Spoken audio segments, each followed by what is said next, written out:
With something different on your mind. What got you choked up? Cause you live by design. Time and see. We're back with another video. If you already go here, I love you, period. If you don't, you might as well just subscribe because it's lit over here. And just comment, like, follow my Instagram. We could talk, we could chat because I'm not bougie. And I got this wig in my hand today because this is what we're going to get into. Like, this is the topic of today. We're going to be reviving our wigs, ladies. So pull that old ass wig out your closet. This is only for the quality of the hair, and like the frontal, like we're gonna wash it, get it together. This is not filling bald spots or nothing, but get your old wig out the closet and we gonna get into it because as you see,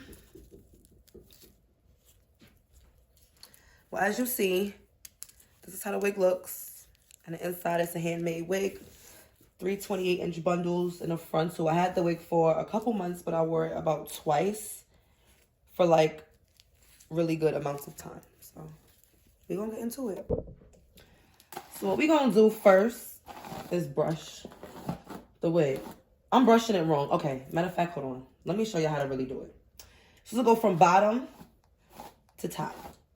That's to prevent shedding and unnecessary tingling.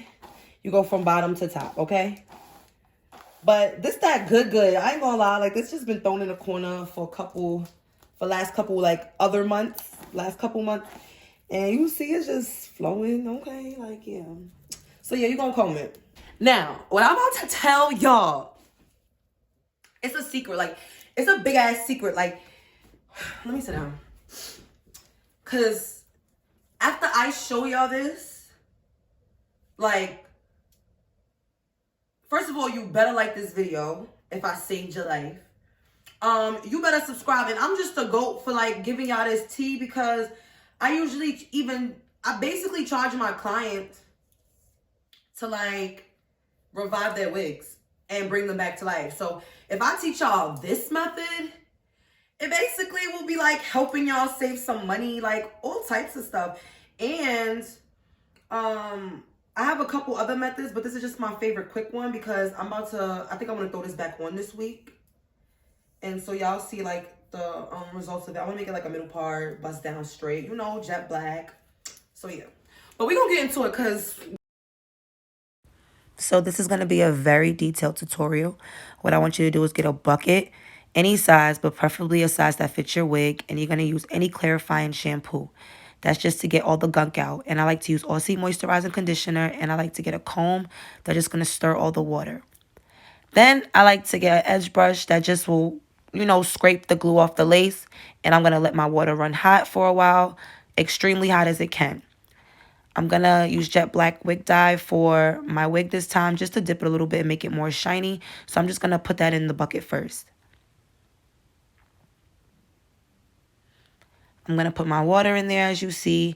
Usually, you're supposed to put the water first so the bubbles won't form. But I'm a little seasoned on that, so yeah. And I'm in a rush, so that's what I did. But it's usually better to put the water first and then the color so you can actually see what it looks like. And you're just going to dip the hair in there. Now, my nails were done, and they were crispy white. And dye gets on my nails, and I didn't have no gloves, so I'm using a bag right now. But I'm going to go see if I can find some gloves because, I'm doing the job. And also, as you see, I'm not worried about the lace because I feel like the water does help the dye not get on the lace because I feel like the water kind of lets the hair take up what it's supposed to.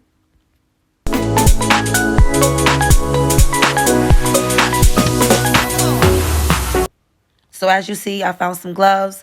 Just from like an old box of dye. The little plastic gloves come with it. So yeah, it's lit. It's been 20 minutes now. So I am now about to just dump the water and just start washing the hair out with that clarifying shampoo. So I applied the shampoo more so first to the front of the hair, as you see in the lace. And I just let it sit, kind of just let the old glue get a little soft. And then I go in and start scrubbing with my little edge brush. And I kind of like rub the lace together a little bit. But always make sure You use your wide tooth comb to comb the lace as you go, so just that hair in the lace won't get tangled, because it's, you know, it's very sensitive and thin, especially if you plucked it already.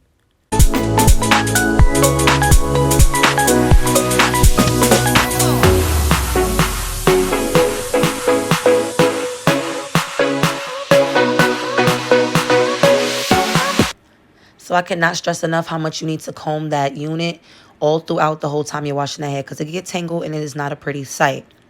So I'm going in with my Aussie conditioner, and I'm just going all through the hair and running my fingers through it after I combed it. So now it's just easy to run through. And then I'm just going to go get a plastic bag, and I'm going to put the hair in there. Now, I also take a cheap conditioner and just lather it on top of the conditioner and the hair inside the plastic bag. And I just make sure it's all in there for a second after I let it sit. So then after that, I'm going to tie the bag, and I'm going to put it in the microwave on 1 minute. Be really careful and make sure you watch it, and you'll take it out afterwards, and make sure your water is on cold. Don't worry about that lace and the glue that's on there, because we're going to go back to that. So after I let my hair air dry, we're just going to wet the front a little bit just to pluck it, because I had a side part last time. So we're just going to pluck a little more to make sure it's bust down middle part worthy, you know. Yeah.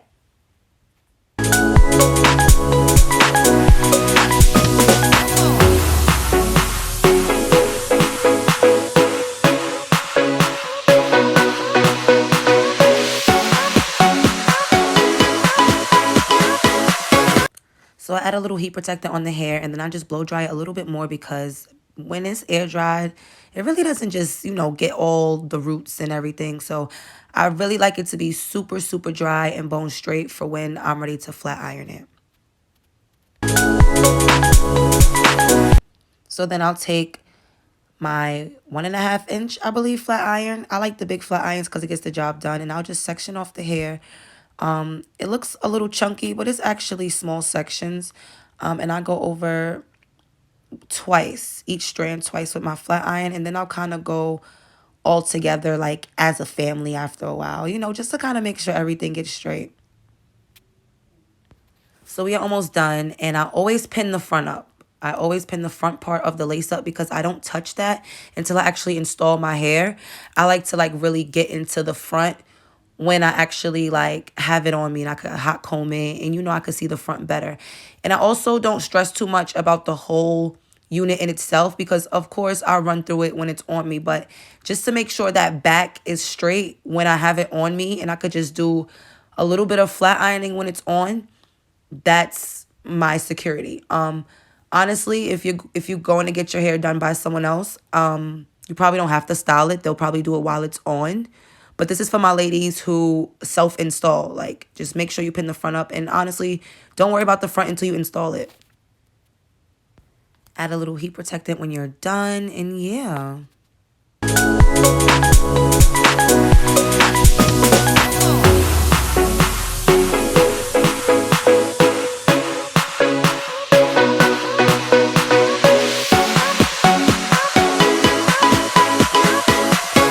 So this is the unit and the final results. And yeah, we back in action. This is the second install, but it's looking like it's gonna be a third, fourth, and fifth. Like, if y'all want a detailed install video, comment down below. And I handmade this wig with bundles from my vendor, and it's just getting what it needs to get.